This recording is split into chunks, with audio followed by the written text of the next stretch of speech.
যারা আল্লাহর আযাবের ভয়, গুনাহ থেকে নিজেরে বাঁচাবে ধৈর্যের সাথে, আল্লাহ কয় আমি তারে জান্নাতুল মাওয়া দান করব।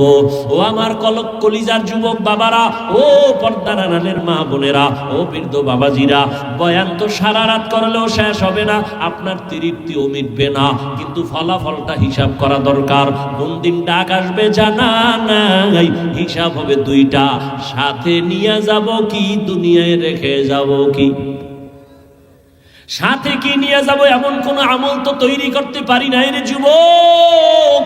আমি তোমাকে শেষ বেলা পরামর্শ দিয়ে যাইতে চাই, তুমি স্কুলে পড়ো, কলেজে পড়ো, চাকরি করো, বাধা নাই, ব্যবসা করো, বাধা নাই, তবে তোমার স্থানে থাইকা কিভাবে তুমি জান্নাত পাইবা সেই পরামর্শ হলো আমার আসল কথা।